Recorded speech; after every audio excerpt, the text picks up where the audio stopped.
নমস্কার, জনতার দর্পণ ইউটিউব চ্যানেলে আপনাদের সকলকে স্বাগত। বন্ধুরা, একজন প্রধান বিচারপতি বেকার তরুণদের একটা শব্দে ডেকেছিলেন তেলেপোকা, সমাজের পরজীবী হিসেবে।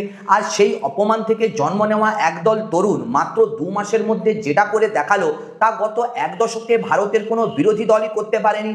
2015 সালে দেশের প্রতিরক্ষা মন্ত্রী নিজেই বলেছিলেন এই সরকারের মন্ত্রীরা কখনো দায় নিয়ে পদত্যাগ করেন না, এটাই ছিল তাদের রাজনৈতিক সংস্কৃতির একটা গর্ব।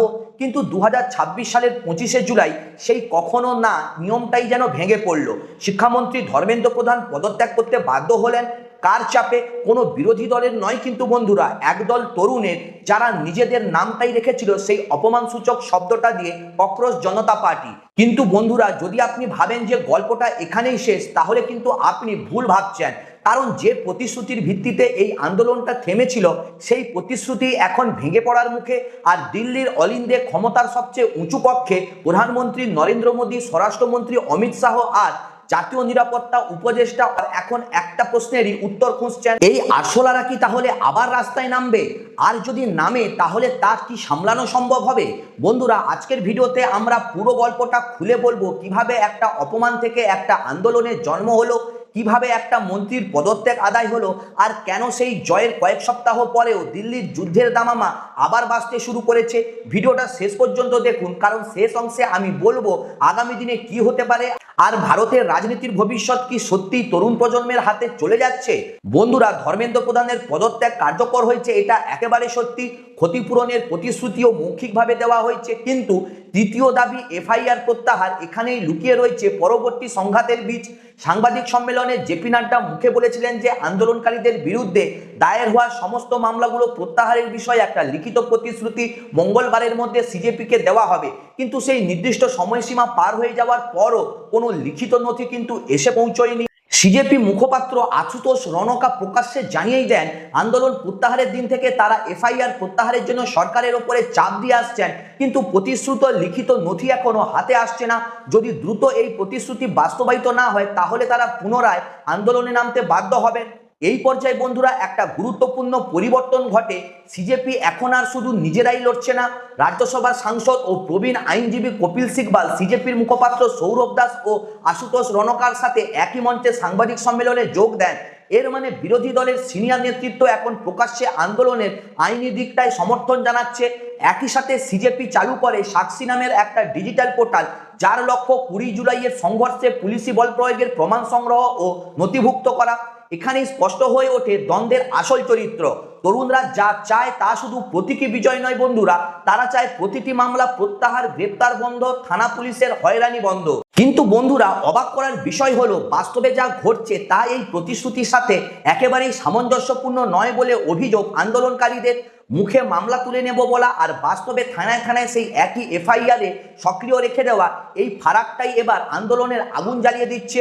এই সংঘাতের মধ্যেই আরেকটা ঘটনা সামনে আসে যেটা পুরো বিতর্ককে আরো জটিল করে তোলে। 23শে জুলাই যন্তর মন্তরের প্রতিবাদে একটা ভিডিও ভাইরাল হয় যেখানে দেখা যায় এক তরুণী প্রধানমন্ত্রী নরেন্দ্র মোদীর বিরুদ্ধে অত্যন্ত আপত্তিকর ভাষা ব্যবহার করছেন, এমনকি তার প্রয়াত মায়ের বিরুদ্ধেও। নয়ডায় একটি 0 এফআইআর দায়ের হয়, পরে সেটি দিল্লির পার্লামেন্ট স্ট্রিট থানায় স্থানান্তরিত হয়, কারণ ঘটনাস্থল রাজধানীর ভেতরে ছিল। এই তরুণীকে চিহ্নিত করা হয় রুচিকা সিং নামে, কিন্তু এখানেই তৈরি হয় একটা বড় বিভ্রান্তি। পুলিশের এফআইআরে তার বয়স লেখা ছিল 25 বছর, অথচ বন্ধুরা পরে প্রকাশিত একটি ক্ষমা প্রার্থনার ভিডিওতে তিনি নিজেকে মাত্র 15 বছর বয়সী বলে দাবি করেন, যা তাকে আইনি দৃষ্টিতে নাবালিকা করে তোলে। সেই ভিডিওতে হাতজোড় করে তিনি বলেন প্রতিবাদ স্থলে অন্যদের প্রভাবে পড়েই তিনি এই মন্তব্য করেছিলেন, আর এটাই তার জীবনের প্রথম এবং শেষ ভুল। উল্লেখযোগ্য বিষয় হলো একাধিক সংবাদ মাধ্যম স্পষ্ট করে জানিয়েছে যে এই ক্ষমা প্রার্থনার ভিডিওর সত্যতা এখনো পর্যন্ত স্বাধীনভাবে যাচাই করা যায়নি।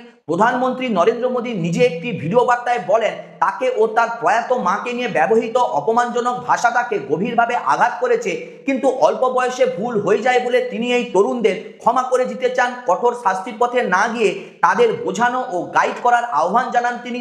অন্যদিকে সিজেপি মুখপাত্র সৌরভ দাস বলেন এই ধরনের আপত্তিকর মন্তব্যকে তারা উৎসাহিত করেন না, তবে ফৌজদারি মামলা করলে তা মত প্রকাশের স্বাধীনতার উপর একটা চিলিং এফেক্ট তৈরি করতে পারে বলে তার আশঙ্কা রয়েছে। বন্ধুরা, এই ঘটনাটা অ্যাকচুয়ালি আন্দোলনের জন্য দ্বিমুখী তরোয়ালের মতো।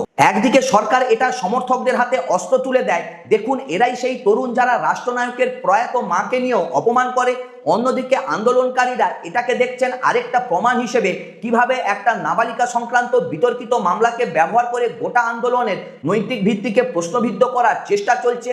বয়স নিয়ে বিভ্রান্তি, ভিডিওর সত্যতা নিয়ে অনিশ্চয়তা, তদন্ত এখনো চলমান, এই পুরো বিষয়টা এখনো একটা খোলা প্রশ্ন। চূড়ান্ত সিদ্ধান্তে পৌঁছানো এখনো বাকি রয়েছে। এখন আসি বন্ধুরা সব থেকে স্পর্শকাতর অংশে।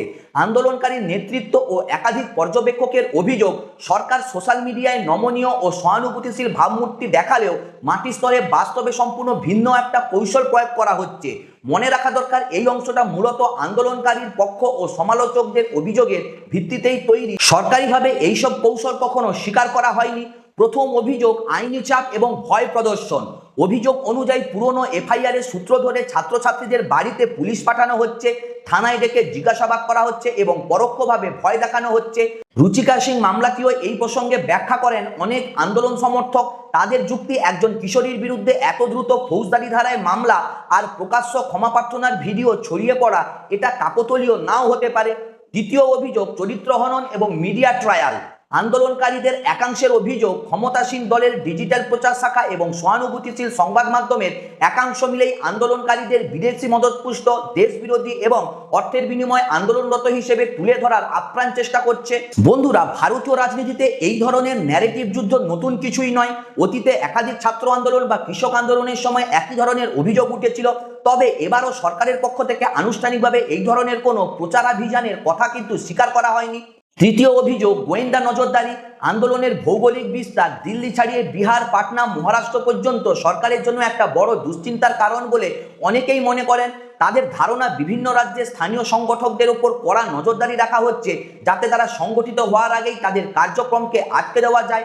এটাও একটা বিশ্লেষণধর্মী অনুমান, সরাসরি প্রমাণিত তথ্য কিন্তু একেবারেই নয়। এই তিনটি অভিযোগ একসাথে যেটা ইঙ্গিত করে তা হলো, সরকার প্রকাশ্যে সমঝোতার ভাষার কথা বললেও বাস্তবে আন্দোলনের নেতৃত্বকে দুর্বল করে দেওয়ার একটা দীর্ঘমেয়াদী পরিকল্পনায় কাজ করছে বলে আন্দোলনকারীদের বিশ্বাস। বন্ধুরা, সত্যি মিথ্যা যাচাইয়ের ভার আমি আপনাদের ওপরই ছেড়ে দিচ্ছি, তবে প্যাটার্নটা একটু লক্ষ্য করার মতো। এবার আসি এমন এক জায়গায় যেখানে নিশ্চিত তথ্যের চেয়ে জল্পনা কল্পনার পরিমাণ অনেক বেশি, কিন্তু রাজনৈতিক বিশ্লেষণের জন্য এই জল্পনাগুলো উপেক্ষা করারও এক বিন্দুমাত্র উপায় নেই। একাধিক সূত্র এবং রাজনৈতিক ভাষ্যকারদের দাবি, গত কয়েক সপ্তাহ ধরে প্রধানমন্ত্রী নরেন্দ্র মোদী, স্বরাষ্ট্রমন্ত্রী অমিত শাহ এবং জাতীয় নিরাপত্তা উপদেষ্টা অজিত দোভাল একাধিকবার এই আন্দোলন পরিস্থিতি নিয়ে বৈঠকে বসেছেন। এই দাবিগুলো কোনো সরকারি বিজ্ঞপ্তি থেকে একেবারেই আসেনি।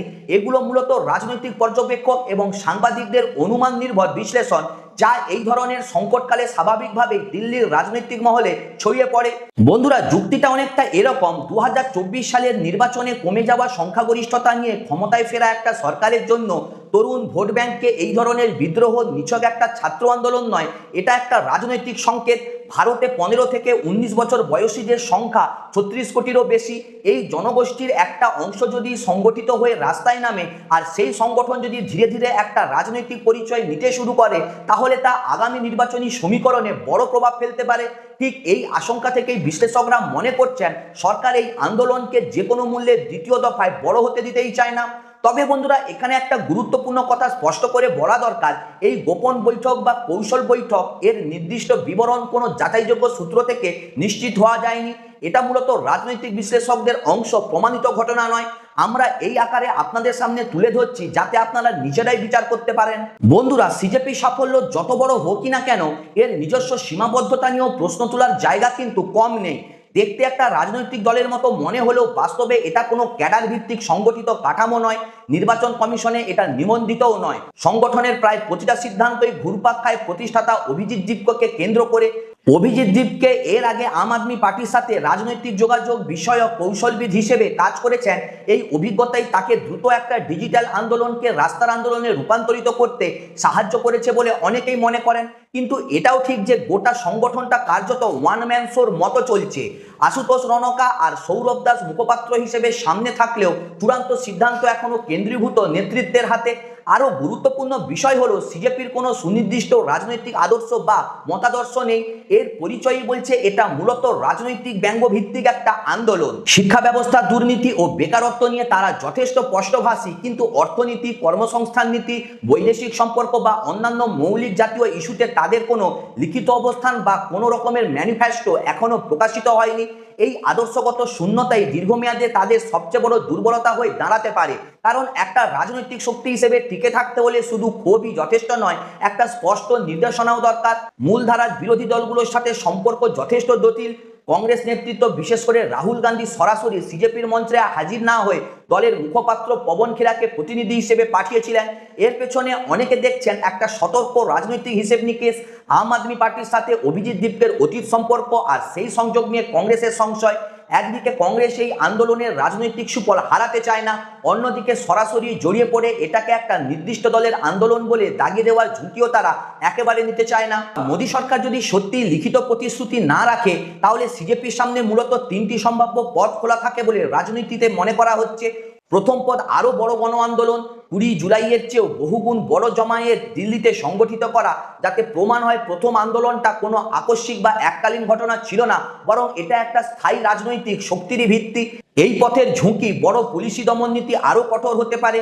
আর যদি সংগঠকরা দ্বিতীয়বার জনসমর্থন জোগাড় করতে ব্যর্থ হয়, তাহলে প্রথম বিজয়ের রাজনৈতিক মূল্যও কিন্তু কমে যেতে পারে। দ্বিতীয় পদ বিরোধী দলগুলোর সাথে হাত মেলানো। যদি সরকার, পুলিশ ও গোয়েন্দা সংস্থার মাধ্যমে আন্দোলন দমন করতে সফল হয়, তাহলে সিজেপি সরাসরি প্রধান বিরোধী দলের সাথে জোট বেঁধে একটা বৃহত্তর রাজনৈতিক সিভিল সোসাইটি বা যুব মোর্চা গঠন করতে পারে। কপিল সিব্বালের মতো নেতাদের ইতিমধ্যে একই মঞ্চে দেখা যাওয়াটা এই সম্ভাবনার দিকেই ইঙ্গিত করছে বলে অনেকেই মনে করেন।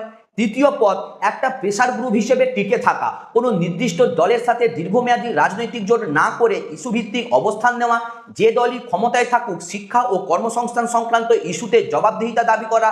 এই মডেলে সিজেপি নিজেদের রাজনৈতিক নিরপেক্ষতা বজায় রাখতে পারে, কিন্তু ক্ষমতার প্রকৃত কেন্দ্রে প্রভাব বিস্তার করাটাও কঠিন হয়ে যায়। এই তিনটে পথের প্রতিটারই নিজস্ব ঝুঁকি এবং সম্ভাবনা রয়েছে।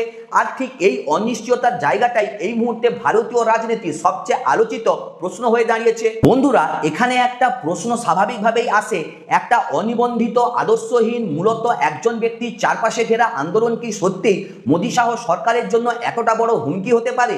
উত্তরটা যথেষ্ট জটিল। সংখ্যার হিসেবে দেখলে বিরোধী রাজনৈতিক দলগুলো গত এক দশকেরও বেশি সময় ধরে যে ধরনের রাজনৈতিক চাপ সরকারের উপর তৈরি করতে পারেনি, এই আন্দোলন মাত্র কয়েক সপ্তাহের মধ্যেই একটা মন্ত্রীর পদত্যাগ আদায় করিয়ে দেখিয়েছে। এটা প্রতীকী অর্থে অনেক বড় একটা বার্তা। সাংগঠনিক কাঠামো ছাড়াই শুধু সামাজিক মাধ্যম আর তরুণদের সম্মিলিত ক্ষোভের জোরে সরকারকে পিছু হাঁটতে বাধ্য করা সম্ভব। এই বার্তাটাই যে কোনো সরকারের জন্য উদ্বেগের কারণ হতে পারে, কারণ এটা ভবিষ্যতের জন্য একটা টেমপ্লেট তৈরি করে দেয়। কর্মসংস্থান, মূল্যবৃদ্ধি বা অন্য যে কোনো ইস্যুতে ভবিষ্যতে একই ধরনের তরুণ নেতৃত্বাধীন আন্দোলন কিন্তু গড়ে উঠতে পারে। বন্ধুরা, অন্যদিকে বাস্তবতা হলো সিজেপির কোনো নির্বাচনী কাঠামো নেই, কোনো প্রার্থী নেই, সংসদে কোনো প্রতিনিধিত্ব নেই। তাই স্বল্প মেয়াদে এটা সরাসরি কোনো নির্বাচনী ফলাফল বদলে দেবে না। প্রকৃত ঝুঁকিটা বরং দীর্ঘমেয়াদী। যদি এই তরুণ প্রজন্মের রাজনৈতিক সচেতনা এভাবেই বাড়তে থাকে, আর যদি 2029 সালের আগে এই ধরনের আন্দোলন বারবার ফিরে আসে, তাহলে তরুণ ভোটারদের মধ্যে সরকার বিরোধী মনোভাব একটা স্থায়ী প্রবণতায় রূপ নিতে পারে। এরপরে আসি আমরা আগামী দিনে ঠিক কি হতে পারে। তাহলে বন্ধুরা, সবচেয়ে বড় প্রশ্ন, আগামী দিনে ঠিক কি ঘটবে? তিনটি সম্ভাব্য দৃশ্যপট বিবেচনা করা যায়। প্রথমত, সরকার শেষ মুহূর্ত হলেও লিখিত প্রতিশ্রুতি দিয়ে এফআইআর গুলো প্রত্যাহার করে নিতে পারে, যাতে দ্বিতীয় দফার আন্দোলন এড়ানো যায়। এটাই স্বল্প মেয়াদে সবচেয়ে কম ঝুঁকিপূর্ণ পথ সরকারের জন্য। দ্বিতীয়ত, যদি সরকার দেরি করে বা প্রতিশ্রুতি এড়িয়ে যায়, তাহলে সিজেপি সত্যি দ্বিতীয় দফার আন্দোলনের ডাক দিতেও পারে। আর সেক্ষেত্রে তা 20 জুলাইয়ের চেয়ে বড় বা ছোট হবে কিনা তা নির্ভর করবে কতটা মানুষ আবার রাস্তায় নামতে রাজি হয় তার ওপর। আর সেটা অনেকাংশে নির্ভর করছে রুচিকা সিংহের মতো বিতর্কিত ঘটনাগুলো জনমতকে কোন দিকে নিয়ে যায় তার উপরে। তৃতীয়ত, আন্দোলনটা ধীরে ধীরে স্থিমিত হয়ে যেতে পারে, বিশেষ করে যদি নেতৃত্বের কেন্দ্রীভবন আর আদর্শগত অস্পষ্টতা তরুণদের মধ্যে বিভক্তি তৈরি করে। তিনটা দৃশ্যপটের মধ্যে কোনটা বাস্তবে ঘটবে তার সময় বলে দেবে। তবে একটা বিষয় নিশ্চিতভাবে বলা যায়, একটা প্রধান বিচারপতির অসতর্ক মন্তব্য থেকে শুরু হয় এই আন্দোলন ইতিমধ্যেই ভারতীয় রাজনীতিতে একটা স্থায়ী দাগ রেখে গেছে।